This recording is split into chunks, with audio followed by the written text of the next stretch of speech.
वबरकातुहू। मजलिस समाए मुस्नद इमाम अहमद बिन हंबल। आज हम 860 हदीसें पढ़ेंगे इंशाअल्लाह। बिस्मिल्लाहिर्रहमानिर्रहीम। हद्दसना हाशिम बिन अल-क़ासिम हद्दसना शुअबतुन अन अबिल तय्याह क़ाल समिअतु रजुलन अन अनज़ता युहद्दिसु अन रजुलिन मिन बनी असद क़ाल ख़रज अलैना अलीयुन फ़क़ाल इन्न नबिय्य अमर बिल वित्र सबत वित्रुहु हाज़िहि अस्साअत या इब्न नबाह अज़्ज़िन औ सव्विब। हद्दसना मुहम्मद बिन जाफ़र हद्दसना शुअबतुन अन अबी तय्याह हद्दसनी रजुलुन मिन अनज़ता अन रजुलिन मिन बनी असद क़ाल ख़रज अलीयुन हिन सव्वब अल-मुसव्विब लिस्सलाति अस्सुब्ह फ़क़ाल इन्न रसूलल्लाह सल्लल्लाहु अलैहि वसल्लम अमरना नुतिरु फ़सबत लहु हाज़िहि अस्साअत सुम्मा क़ाल अक़िम या इब्न नवाह। हद्दसना अस्वद बिन आमिर हद्दसना शुअबतुन अन अबी तय्याह समिअतु अब्दुल्लाह बिन अबिल हुज़ैल अल-अनज़ी युहद्दिसु अन रजुलिन मिन बनी असद क़ाल ख़रज अलैना अलीयुन फ़ज़करा नहव हदीस सुवैद बिन सईद कुन्तु इंद उमर व हुवा मुसज्जन फ़ी थौबिही। हद्दसना हाशिम हद्दसना शुअबतुन अन आसिम बिन कुलैब क़ाल समिअतु अबा बुरदता युहद्दिसु अन अली अन्न रसूलुल्लाह सल्लल्लाहु अलैहि वसल्लम नहा अन यतहस्सम फ़ी ज़िही औ ज़िहिल वुस्ता वस्सबाबता व क़ाल जाबिर यानी अल-जुफ़ा हिय अल-वुस्ता ला शक्क फ़ीहा। हद्दसना अस्वद बिन आमिर हद्दसना इस्राईल अन जाबिर अन अब्दुल्लाह बिन नुजय्य अन अली क़ाल नहा रसूलुल्लाह सल्लल्लाहु अलैहि वसल्लम अन युज़हा बिग़ज़बाइल क़र्न वल उज़ुन। हद्दसना अली बिन बहर हद्दसना ईसा बिन यूनुस हद्दसना ज़करिया अन अबी इसहाक़ अन हानी बिन हानी अन अली क़ाल कान अबू बकर युख़ाफ़ितु बिसौतिही इज़ा क़रअ व क़ाल उमर यजहरु बिक़िराअतिही व क़ाल अम्मार इज़ा क़रअ यअख़ुज़ु मिन हाज़िहि अस्सूरति व हाज़िहि। फ़ज़ुकिर ज़ाका लिन्नबी सल्लल्लाहु अलैहि वसल्लम फ़क़ाल लिअबी बकर लिम तुख़ाफ़ित क़ाल इन्नी ला अस्मिअु मन अनाजी व क़ाल लिअमर लिम तजहरु बिक़िराअतिक क़ाल उफ़ज़्ज़िउ अश-शैतान व उक़ज़िलु वस्नाना व क़ाल लिअम्मार व लिम तअख़ुज़ु मिन हाज़िहि अस्सूरति व हाज़िहि क़ाल अतस्मअनी अख़लितु बिही मा लैस मिन्हु क़ाल ला क़ाल फ़कुल्लुहु तय्यब। हद्दसना अब्दुल्लाह हद्दसनी मुहम्मद बिन जाफ़र अल-वरक़ानी हद्दसना अबू मुअश्शिर नजीह अल-मदनी मौला बनी हाशिम अन नाफ़िअ अन इब्न उमर क़ाल वुज़िअ उमर बिन अल-ख़त्ताब बैन अल-मिंबर वल क़ब्र फ़जाअ अली हत्ता क़ाम بين يديه الصفوف فقال هو هذا 3 مرات ثم قال رحمة الله عليك ما من خلق الله تعالى أحد أحب إلي من أن ألقاه بصحيفته بعد صحيفة النبي صلى الله عليه وسلم من هذا المسجى عليه ثوبه. حدثنا عبد الله حدثنا سويد بن سعد الهربي حدثنا يونس بن أبي يعفور عن عون بن أبي جحيفة عن أبيه قال كنت عند عمر وهو مسجى بثوبه قد قضى نحبه فجاء علي فكشف الثوب عن وجهه ثم قال رحمة الله عليك يا أبا حفص فوالله ما بقي بعد رسول الله صلى الله عليه وسلم أحد أحب إلي من أن ألقى الله تعالى بصحيفته منك. حدثنا عبيدة بن حميد التميمي أبو عبد الله حدثني ركين عن حسين بن قبيصة عن علي بن أبي طالب قال كنت رجلا مذاء فجعلت أغتسل في الشتاء حتى تشقق ظهري قال فذكرت ذلك للنبي صلى الله عليه وسلم وذكر له فقال لا تفعل إذا رأيت المذى فاغتسل ذكرك وتوضأ وضوءك للصلاة فإذا فضحت الماء فاغتسل. حدثنا عبيدة بن حميد حدثني يزيد بن أبي زياد عن عبد الرحمن بن أبي ليلى عن علي قال كنت رجلا مذاء فسألت النبي صلى الله عليه وسلم وسئل عن ذلك فقال في المذاء الوضوء وفي النمي الغسل. حدثنا عبيدة حدثني سليمان الأعمش عن حبيب بن أبي ثابت عن سعيد بن جبير عن ابن عباس قال علي كنت رجلا مذاء فأمرت رجلا فسأل النبي صلى الله عليه وسلم فقال في الوضوء. حدثنا عبد الله حدثني محمد بن سليمان الوين حدثنا حماد بن زيد عن عاصم عن زير عن أبي جحيفة قال خطبنا علي فقال ألا أخبركم بخير هذه الأمة بعد نبيها أبو بكر ثم قال ألا أخبركم بخير هذه الأمة بعد نبيها وبعد أبي بكر فقال عمر. حدثنا عائذ بن حبيب حدثني عامر بن الصمت عن أبي الغريف قال أتي علي بوضوء فمزمز واستنشق 3 وغسل وجهه 3 وغسل يديه وذراعيه 3 ثم مسح برأسه ثم غسل رجليه ثم قال هكذا رأيت رسول الله صلى الله عليه وسلم توضأ ثم قرأ شيئا من القرآن ثم قال هذا لمن ليس بجنب فأما الجنب فلا. حدثنا بسم الله الرحمن الرحيم. حدثنا مروان بن معاوية الفزاري حدثنا ربيعة بن عتبة الكناني عن المنهان بن عمرو عن زر بن حبيش قال مسح علي رأسه في الوضوء حتى أراد أن يقطر وقال هكذا رأيت رسول الله صلى الله عليه وسلم يتوضأ. حدثنا عبد الله حدثني محمد بن أبان بن عمران الواسطي وحدثنا شريك عن مخارق عن طارق يعني عن ابن شهاب قال سمعت علي يقول ما عندنا كتاب نقرأه عليكم إلا ما في القرآن وما في هذه الصحيفة صحيفة كانت في قراب سيف كان عليه حلية وحديد أخذتها من رسول الله صلى الله عليه وسلم فيها فرائض الصدقة. حدثنا عبد الله حدثنا محمد بن سليمان الأسدي الأسودي لوين حدثنا يحيى بن أبي زائدة حدثنا عبد الرحمن بن إسحاق عن زياد بن زيد السوائي عن أبي جحيفة عن علي قال إن من السنة في الصلاة وضع الكف على الكف تحت السرة. حدثنا مروان حدثنا عبد الملك بن سلع الهمداني عن عبد خير قال علمنا علي وضوء رسول الله صلى الله عليه وسلم فصب الغلام على يديه قال أنقاهما ثم أدخل يده في الركوة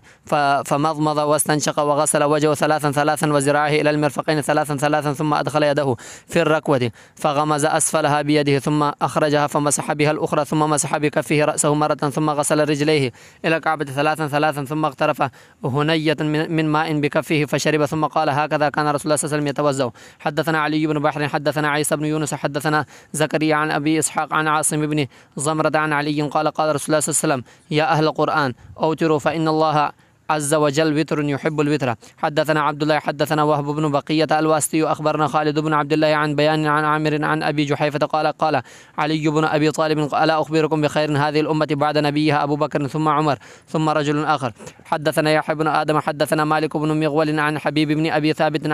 عن عبد خير عن علي وعن الشعبي عن أبي جحيفة عن علي وعن عون بن أبي جحيفة عن أبيه عن علي أنه قال خير هذه الأمة بعد نبيها أبو بكر وخيرها بعد أبي بكر وعمر ولو شئت سميت ثالث. حدثنا سفيان بن عيينة عن ابن أبي خالد وأبو معاوية حدثنا إسماعيل عن الشعبي عن أبي جحيفة سمعت عليا يقول خير هذه الأمة بعد نبيها أبو بكر وعمر ولو شئت لحدثتكم بالثالث. حدثنا أسود بن عامر حدثنا شعبة قال الحكم أخبرني عن أبي محمد عن علي قال بعثه النبي إلى المدينة فأمره أن يسوي القبور. حدثنا أسود بن عامر حدثنا شريك عن سماك عن حنش عن علي قال بعثني رسول الله صلى الله عليه وسلم إلى اليمن قال فقلت يا رسول الله صلى الله عليه وسلم تبعثني إلى قوم أسن مني وأنا حديث لا أبصر القضاء قال فوضع يده على صدري وقال اللهم ثبت لسانه واهد قلبه يا علي إذا جلس إليك الخصمان فلا تقضي بينهما حتى تسمع من الآخر كما سمعت من الأول فإنك إذا فعلت ذلك تبين لك القضاء.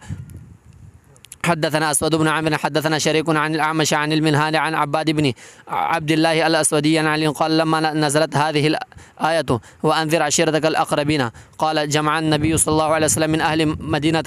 فاجتمع 30 فأكلوا وشربوا فقال لهم من يضمن عني ديني ومواعيدي ويكون معي في الجنة ويكون خليفتي في أهلي. فقال رجل لم يسمه شريك يا رسول الله صلى الله عليه وسلم أنت كنت بحرا من يقوم بهذا قال ثم قال لآخر قال فعرض ذلك على أهل بيته فقال علي أنا. حدثنا أسود حدثنا شريك عن أبي إسحاق عن الحارث عن علي أن النبي صلى الله عليه وسلم كان يوتر عند الأذان ويصلي ركعتين عند الإقامة. حدثنا أسود حدثنا شريك عن أبي إسحاق عن عاصم عن علي قال كان رسول الله صلى الله عليه وسلم يصلي بالنهار 16 ركعة. حدثنا إسحاق بن إبراهيم الرازي حدثنا سلمة بن الفضل حدثني محمد بن إسحاق عن يزيد بن أبي حبيب عن مرثد بن عبد الله اليزني عن عبد الله بن زرير الغافقي عن علي بن أبي طالب أن رسول الله صلى الله عليه وسلم كان يركب حمارا اسمه عفير. حدثنا علي بن بحر حدثنا علي بن بحر حدثنا بقية بن الوليد الحمصي حدثني الوضين بن عطاء عن محفوظ بن علقمة عن عبد الرحمن بن عائذ الأذدي عن علي بن أبي طالب عن النبي صلى الله عليه وسلم قال إن السهى وكاء العين فمن نام فليتوضأ. حدثنا حسين بن الحسن الأشقر حدثني ابن أبي قاسم بن أبي ظبيان الجنبي عن أبيه عن جده عن علي بن قال لما قتلت مرحبا جئت برأسه إلى النبي صلى الله عليه वसल्लम। भाईजान ये 899 पर ये गोल लगा है काला निशान गोल दायरा काले में, क्या मतलब? ये अब्दुल्ला की ज़ियादात है मुस्नद अहमद पर, ज़ियादात अब्दुल्ला। जब इस रवायत का हमने हवाला देना हो तो ये नहीं लिखेंगे मुस्नद अहमद इतना बन इतना, बल्कि लिखेंगे ज़ियादात अब्दुल्ला अला अहमद। आगे समझो?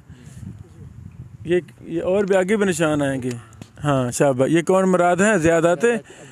बाकी हर सनद में और हैं, यहाँ हर सनद अब्दुल्ला, आगे मोहम्मद अमर का जिक्र भी नहीं है। ये अब्दुल्ला ने जो रवायतें ली उन्होंने अबू के मुस्लिम में ज़्यादात कर दी माशाल्लाह। हाँ बेटा है गिरता है, बेटा भी है। حدثنا عبد الله حدثنا شيبان أبو محمد حدثنا حماد بن سلمة أخبرنا يونس بن خباب عن جرير بن حيان عن أبيه أن عليا قال لأبيه لأبعثن فيما بعثني فيه رسول الله صلى الله عليه وسلم أن أسوي كل قبر وأن أطمس كل صنم. حدثنا عبد الله حدثنا إسحاق بن إسماعيل حدثنا محمد بن فضيل عن يزيد بن أبي زياد عن عبد الرحمن بن أبي ليلى قال سمعت عليا يقول كنت رجلا مذاء فسألت النبي صلى الله عليه وسلم فقال في الوضوء. حدثنا عبد الله حدثني وهب بن بقية الواسطي أخبرنا خالد عن يزيد بن أبي زياد عن عبد الرحمن بن أبي ليلى عن علي قال كنت رجلا مذاء فسألت النبي صلى الله عليه وسلم فقال فيه الوضوء وفي المني الغسل. حدثني يحيى بن سعد الأموي حدثنا ابن أبي ليلى عن أبي الأصبهاني عن جده له وكان شرية لعلي قال علي كنت رجلا نؤوما وكنت إذا صليت المغرب وعلي ثيابي نمت. ثم قال يحيى بن سعد فأنام قبل العشاء فسألت رسول الله صلى الله عليه وسلم عن ذلك فرخص لي. حدثنا عبد الله حدثنا شبيان أبو محمد شيبان حدثنا عبد العزيز بن مسلم يعني أبا زيد القسملية حدثنا يزيد بن أبي زياد عن عبد الرحمن بن أبي ليلى عن علي قال كنت رجلا مذاء فسألت رسول الله صلى الله عليه وسلم عن ذلك فقال في المذي الوضوء وفي المني الغسل. حدثنا عبد الله حدثنا أبو بكر الباهلي محمد بن عمرو بن عباس حدثنا عبد الوهاب يعني الثقفي حدثنا أيوب عن عبد الكريم بن أبي نجيح عن مجاهد عن عبد الرحمن بن أبي ليلى عن علي أن النبي صلى الله عليه وسلم بعث معه بهديه فأمره أن يتصدق بلحومها وجلودها وأجلتها. حدثنا شجاع بن الوليد قال ذكر خلف بن حوشب عن أبي إسحاق عن عبد خير عن علي قال سبق النبي صلى الله عليه وسلم وصلى أبو بكر وثلث عمر ثم خطبتنا أو أصابتنا فتنة يعفو الله عمن يشاء. حدثنا أبو المغيرة حدثنا صفوان حدثني شريح يعني ابن عبيد قال ذكر أهل الشام عند علي بن أبي طالب وهو بالعراق فقال ألعنهم يا أمير المؤمنين قال لا إني سمعت رسول الله صلى الله عليه وسلم يقول الأبدال يكونون بالشام وهم 40 رجلا كلما مات رجل أبدل الله مكانه رجلا يسقى بهم الغيث وينتصر بهم على الأعداء ويصرف عن أهل الشام بهم العذاب. حدثنا عبد الله حدثني سويد بن سعد الهروي حدثنا يحيى بن زكريا عن أبي زائدة عن ابن جريح عن الحسن بن مسلم عن مجاهد عن عبد الرحمن بن أبي ليلى عن علي قال بعثني رسول الله صلى الله عليه وسلم في البدن قال لا تعطي الجازر منها شيئا. حدثنا علي بن إسحاق أخبرنا عبد الله يعني ابن المبارك أخبرنا عمر بن سعيد بن أبي حسين عن أبي مليكة أنه سمع ابن عباس يقول وضيع عمر بن الخطاب عن سريره فتكنفه الناس يدعو ويصلون قبل أن يرفع وأنا فيهم فلم يرعني إلا رجل قد أخذ بمنكبي من ورائي فالتفت فإذا هو علي بن أبي طالب فترحم على عمر فقال ما خلفت أحدا أحب إلي أن ألقى الله تعالى بمثل عمله منك ويم الله إن كنت الأظن لا يجعلن الله مع صاحبك وذلك أني كنت أكثر أن أسمع رسول الله صلى الله عليه وسلم يقول فذهبت أنا وأبو بكر وعمر ودخلت أنا وأبو بكر وعمر وخرجت أنا وأبو بكر وعمر وإن كنت لأظن لا يجعلنك الله معهما. حدثنا علي بن إسحاق أخبرنا